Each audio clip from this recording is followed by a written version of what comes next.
Ladies and gentlemen, this is your second fight of the evening, an amateur bout at 145 pounds. Introducing first, fighting out of the blue corner, representing Marmac Athletics in Truro, Nova Scotia. Let's hear it for Luke Little.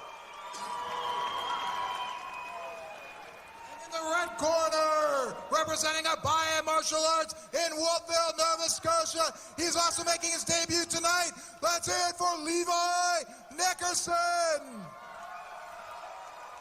Referee Eric Nevitt will now give both fighters their instructions.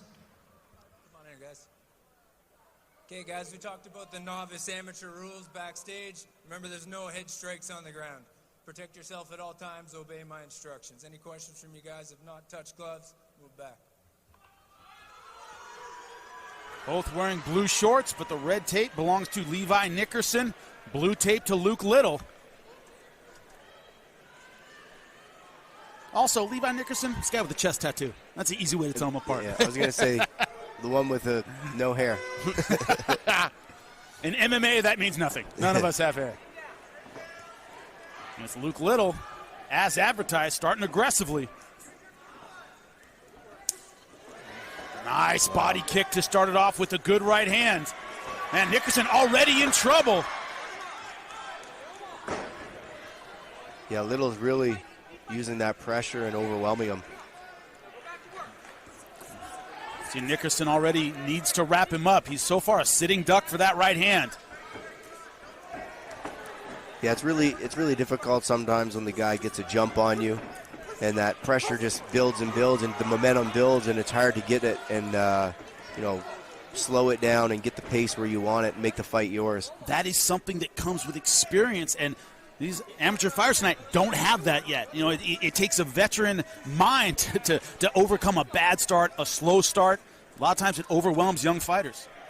Yeah, definitely. And you can tell by the way that that Luke is moving. He tends to have a little more experience. I don't know if he has a background in another combat sport, but he's definitely a lot more calm in his approach right now. Yeah, the scouting report on him is good boxing, good combinations, good straight punches. Question is, what can Nickerson get done on the ground? Remember, no heel hooks, no toe holds. And it's back to the feet very, very quickly. Bad sign for Nickerson. You know, in a situation like this, you at least want to take some energy out of your opponent. If you're not getting submissions, stay on top, leech some of that energy off him, right? Yeah, definitely. Just to slow it down and kind of get your mindset back and start implementing the game plan that you'd like to see. Problem is that as Nickerson throws that jab, he doesn't bring it back, and the right hand is following over the top. Luke Little is teeing off with those combinations. Yeah, Nickerson's got to do something here because the stoppages are going to be a lot quicker with the amateur rule set and the safety of the fighters. So it looks like he's slowing the fight down here now that they've got it on the ground. Looks like a bit of a guard pull by Luke Little. Maybe he need a little bit of a break. Remember, no punches to the head on the ground. For the old fans, remember the rings rules in Japan, similar to that, no strikes to the head on the ground. I know I just went over everybody's head with a rings reference. You got to be old to remember rings, but I remember rings. Couldn't punch to the head on the ground. Look for them to work the ribs and work the body. One thing it lets you do is you can go for a lot of different techniques. Not worried about getting punched in the head. You can be a little more creative with your guard work. But Little right now looks like he's just trying to get his win back. And there we get a stoppage, yeah, so now they're going to stand. But bad cut. It looks like it's on Nickerson, or his nose is bleeding. Can't tell from here. Now remember, the first fight stopped very quickly. John Steele didn't look like that bad of a cut, and they stopped it. Amateur fights, you don't get a lot of leeway. No, there's a good amount of blood going there too. So I think it's from the nose. I don't see any cuts right now. They're going to come in and check it out. Good thing about a nosebleed, they generally don't stop fights unless your nose is pretty severely broken. Yeah, as long as he can see. That tends to be the big concern is when you have a fight with. The doctor right now is saying, I don't see a cut. I think that may be blood from the nose. She said, I can't see a cut. Well, neither can we, so we're all looking at the same thing. Looks like we're going ahead. It's a bloody nose. It ain't the end of the world. This is fighting. Well, if you're not going to get bloody, I mean, you know. plenty of other sports you can do. 10 seconds left. Hands! Little stunned him with 10 seconds left in the round. Can Nickerson hang on? And he does. Little hairy at the end of the round, but we will see a round 2. That's one of those situations where you get overcome, and with the amateur rule set, it was almost like he was ready to jump all over the headshots and had to pull them. Yep, couldn't do it. Not allowed to punch to the head on the ground. If you are Nickerson's corner, how do you mentally get him back in this fight? What are you telling him to maybe boost his confidence? Yeah, you definitely. He got teed off in that first round. He took a lot of shots. I think you got to try to let him rest and really just reiterate whatever the game plan is, whether it's to wrap him up or get the fight to the ground. But I think he definitely has to close the distance and make some adaptations to get the game back where he wants it. And he has the longer reach. He's the taller fighter, hasn't really used that very effectively, but it's something you get asked all the time. Well, what should they do in this situation? You go, well, I don't know what he trained. What's the game plan? Like you said, you got to be reminded of that plan sometimes. But again, the experience is, comes in handy because you have to make those adaptations on the fly sometimes. Maybe the game plan isn't working and you have to adapt and use your other tool sets. So we'll see if he can do that in this round. Luke Little owning round number 1. Let's see what happens with round number 2. Here we go. Luke Little with the blue tape. Levi Nickerson with the red tape. And once again, he's aggressive with the strikes. Luke Little, fantastic boxing in round 1, accurate with the right hand.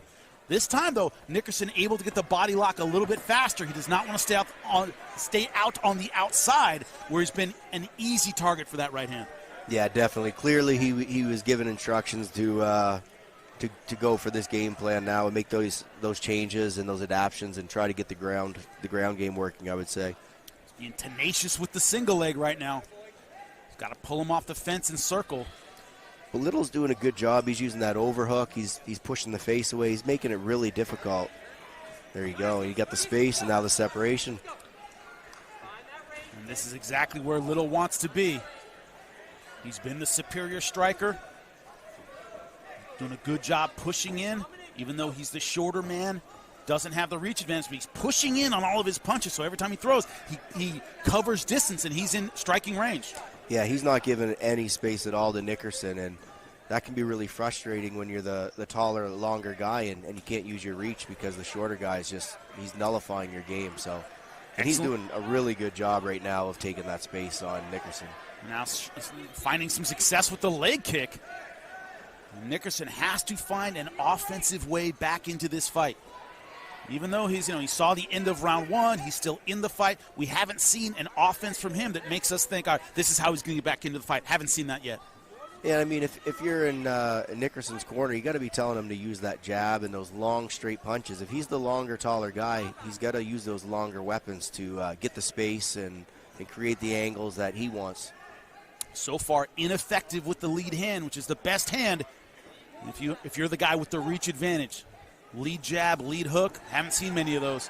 Now, probably the first combination he's thrown ended with the body shot. Yeah, that was a nice little body shot, but it's not slowing Little down at all. Little's just pressing forward. He's a freight train right now.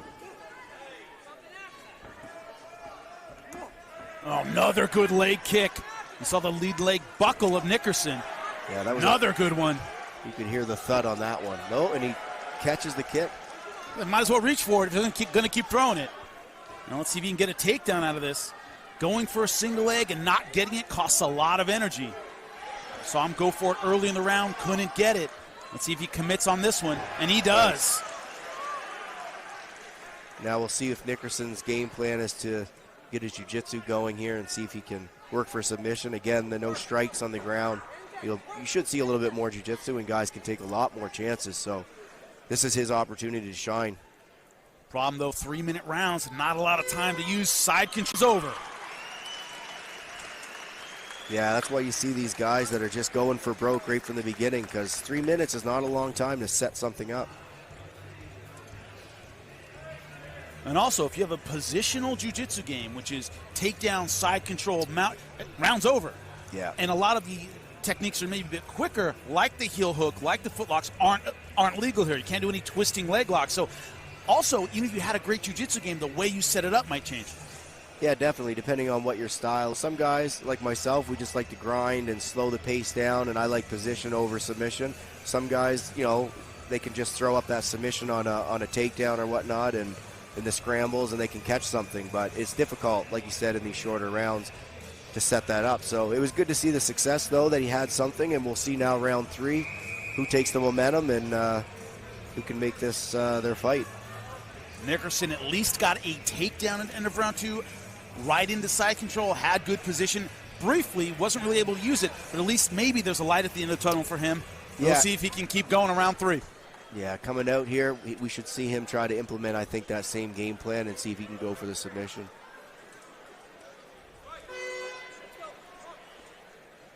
Round number 3, Luke Little versus Levi Nickerson. And, man, Luke Little coming out again with those right hands. Nice knee to the body. Nickerson again trying to get the body lock, but can't lock his hands yet, and I think he has a hurt man in front of him. Yeah, Nickerson's rising his head and his chin every time, and he's taking some really big shots right now. Referee taking a close look at it. I think that might be it. It's over. Great performance by Luke Little. We talked about hometown pressure. He fought very relaxed, very aggressively. Great performance in front of a lot of family and friends, Chris. Yeah, that was great. And, you know, the way he came out for that 3rd round was just a kill. Like, he knew that he had a guy that was on his way out, and he was doing everything to finish him. That was a job well done by Luke Little. Yeah, Nickerson did the best he could, hung in there until round 3, but a lot of target practice on the feet. An easy mark for that right hand. That's never a good sign, Chris. Guy hits you with a power punch easily. Usually he's going to have an easy night. Yeah, definitely. And being the taller guy, if you don't tuck that chin, and you got a really successful smaller guy who can close that distance, it can be an early night. That's the thing about these amateur fights, is this is what pushes guys forward. This is the tape that you show your guys, and you got to work on this, and that to get better. A lot of times, a loss like this is what propels you forward. Yeah, definitely. You look at that fight, you'll rewatch it, and you're going to learn from it and see, and that's how you gain experience. It's hard to learn from wins. Some guys are really good at it, but you definitely grow and win from your losses, or grow from your losses, sorry.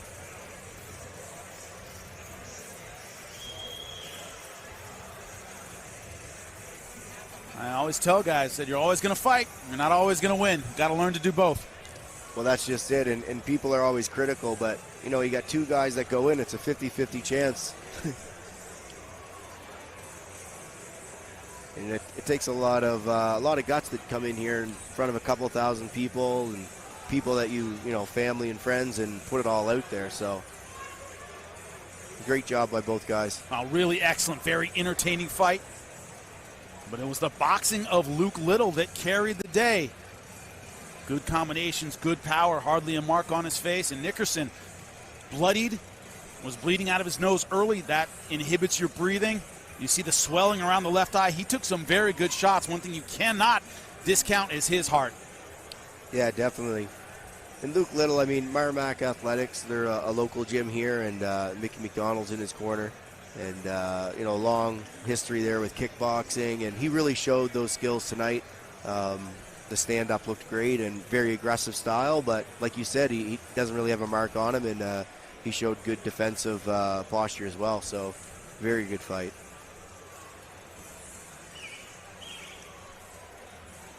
Now we'll go to Craig Ferguson for the particulars.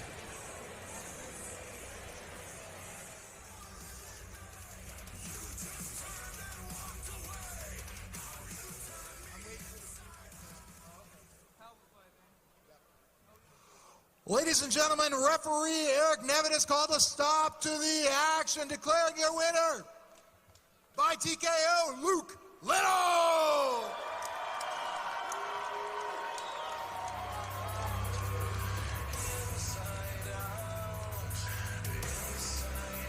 Luke's terrific debut tonight here at Fight League Atlantic. There was a lot of back and forth action, but what I want you to tell me about is the sequence that ended the fight. Yeah, I knew he was a good grappler. I knew he was going to push the pace. Real good shape.